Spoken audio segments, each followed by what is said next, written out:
श्री गणेशाय नमः। श्री जानकी बल्लभो विद्यते। श्री रामचरितमानस चतुर्थ सोपान किष्किंधा कांड प्रारंभ। कुंदेन दीवर सुंदरावती वलो विज्ञान धामो भुव सौभाढयो वरद दवनो श्रुतिनुतो गोविंद प्रवंद वृंद प्रियो माया मानुष रूपिणो रघुवरो सधर्मवर मोहितो सीताश्नवेषणं तत्परो पथिगतो भक्ति प्रदोतो हिना। कुंद पुष्प और नील कमल के समान सुंदर गौर एवं श्याम वर्ण अत्यंत बलवान विज्ञान के धाम शोभा संपन्न श्रेष्ठ धनुर्धर वेदों के द्वारा वंदित गो एवं ब्राह्मणों के समूह के प्रिय माया से मनुष्य रूप धारण किए हुए श्रेष्ठ धर्म के लिए कवच स्वरूप सबके हितकारी श्री सीता जी की खोज में लगे हुए पथिक रूप रघुकुल के श्रेष्ठ श्री राम जी और श्री लक्ष्मण जी दोनों भाई निश्चय ही हमें भक्तिप्रद हों।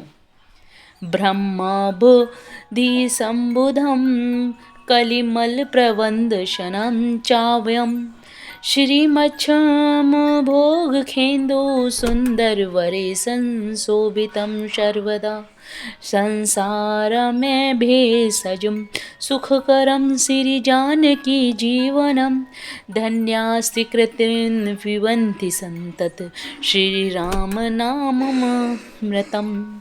विश्वकृति पुण्य आत्मा पुरुष धन्य है जो वेद रूप समुद्र से उत्पन्न हुए कलयुग के मल को सर्वथा नष्ट कर देने वाले अविनाशी भगवान श्री शंभु के सुंदर एवं श्रेष्ठ मुख रूपी चंद्रमा में सदा शोभायमान जन्म मरण रूपी रोग के औषध सबको सुख देने वाले और श्री जानकी जी के जीवन स्वरूप श्री राम नाम रूपी अमृत का निरंतर पान करते रहते हैं।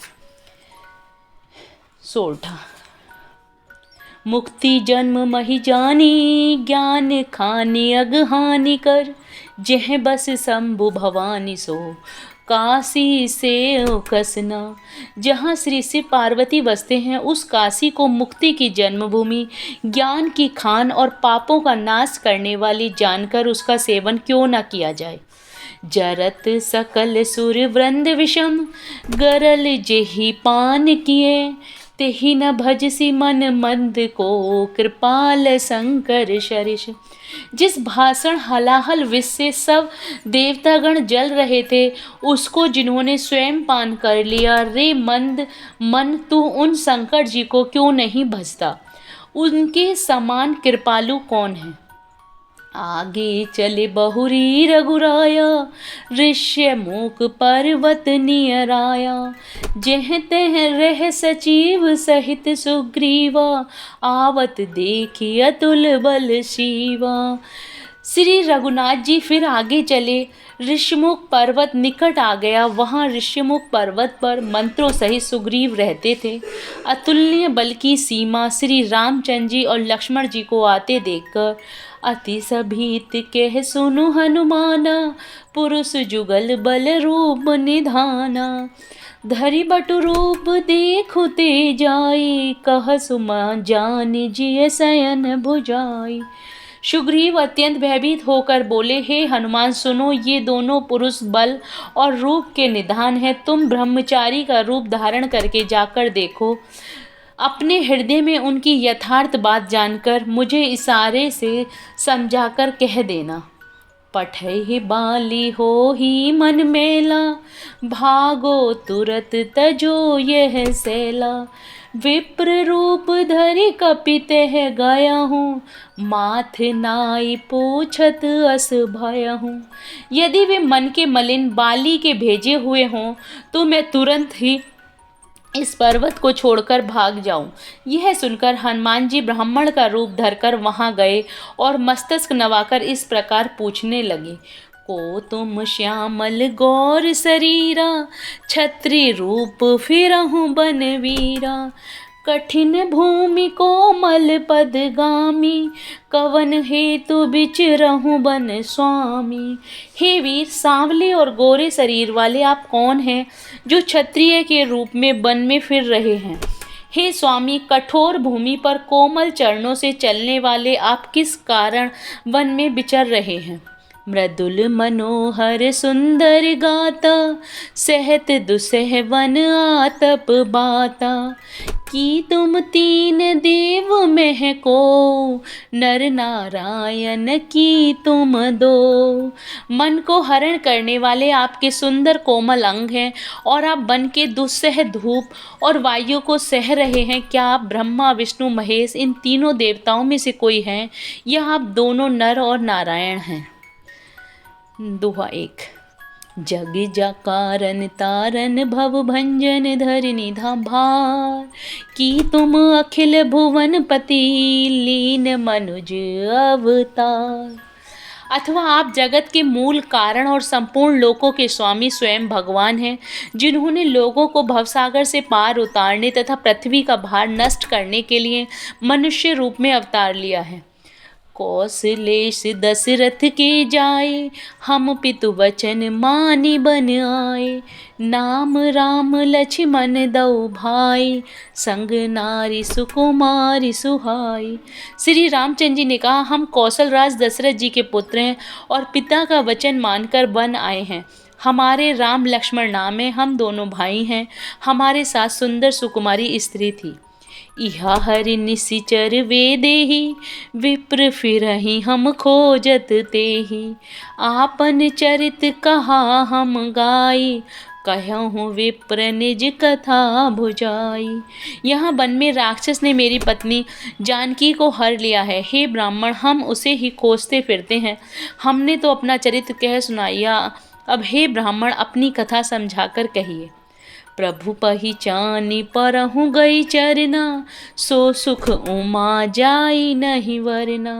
पुलकित तन मुख आव न बचना, देखत रुचिर वेश के रचना।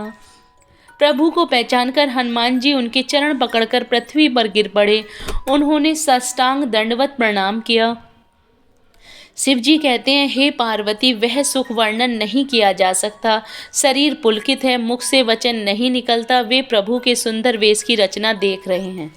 पुनि धीरजु धरि स्तुति कीनी, हरस हृदय निज नाथ ही चीनी। मोर न्याव में पूछा साई, तुम पूछहु कस नर की नाई। फिर धीरज धरकर स्तुति की। अपने नाथ को पहचान लेने से हृदय में हर्ष हो रहा है। फिर हनुमान जी ने कहा, हे स्वामी, मैंने जो पूछा वह मेरा पूछना तो न्याय था। बरसों के बाद आपको देखा, वह भी तपस्वी के बेस में, और मेरी बानरी बुद्धि, इससे मैं तो आपको पहचान ना सका और अपनी परिस्थिति के अनुसार मैंने आपसे पूछा, परंतु आप मनुष्य की तरह कैसे पूछ रहे हैं। तब माया बस फिरहूँ बुलाना, ताते मैं नहीं प्रभु पहचाना। मैं तो आपकी माया के बस भूला फिरता हूँ, इसी से मैंने अपने स्वामी को नहीं पहचाना। दूसरा दोहा। एकु मैं मंद मोह वस, कुटिल हृदय अज्ञान। पुनि प्रभु मोहि विसारहूँ, दीन बंधु भगवान। एक तो मैं यूं ही मंद हूँ, दूसरे मोह के वश में हूँ, तीसरे हृदय का कुटिल और अज्ञान हूँ। फिर हे दीन बंधु भगवान, प्रभु ने मुझे भुला दिया। यद्यपि नाथ बहु अबगनु मोरे, सेवक प्रभु ही परे जनि भोरे। नाथ जीव तव माया मोहा, सो निस्तरहिन तुम्हारा ही छोहा। हे नाथ, यद्यपि मुझ में बहुत से अवगुण हैं, तथापि सेवक स्वामी की विस्मृति में ना पड़े, आप उसे ना भूल जाएं। हे नाथ, जीव आपकी माया से मोहित है, वह आप ही की कृपा से निस्तार पा सकता है। तापर मैं रघुवीर दुहाई, जानहु नहीं कछु भजन उपाय। सेवक सुत पति मातु भरोसे, रहि असोच बनहि प्रभु पोसे। उस पर हे रघुवीर मैं आपकी दुहाई करके कहता हूँ कि मैं भजन साधन कुछ नहीं जानता। सेवक स्वामी के और पुत्र माता के भरोसे निश्चिंत रहता है। प्रभु को सेवक का पालन पोषण करते ही बनता है। अस कहि परहु चरण अकुलाई, निज तनु प्रगति प्रीति उर छाई। तब रघुपति उठाए उर लावा, निज लोचन जल सींच जुड़ावा। ऐसा कहकर हनुमान जी अकुलाकर प्रभु के चरणों में और गिर पड़े। उन्होंने अपने असली शरीर प्रकट किया। उनके हृदय में प्रेम छा गया। तब श्री रघुनाथ जी ने उन्हें उठाकर हृदय से लगा लिया और अपने नेत्रों के जल से सींचकर शीतल किया। सुनु कपि जिय मानसी जनियूना, ते मम प्रिय लक्ष्मण ते दूना। समदर्शी मोहि कह सब को, सेवक प्रिय अनन्य गति सो। फिर कहा, हे कपि सुनो, मन में ग्लानि मत करना, तुम मुझे लक्ष्मण से भी दूने प्रिय हो। सब कोई मुझे समदर्शी कहते हैं, पर मुझको सेवक प्रिय है, क्योंकि वह अनन्य गति होता है। जय Shri Ram. Please like and subscribe the channel.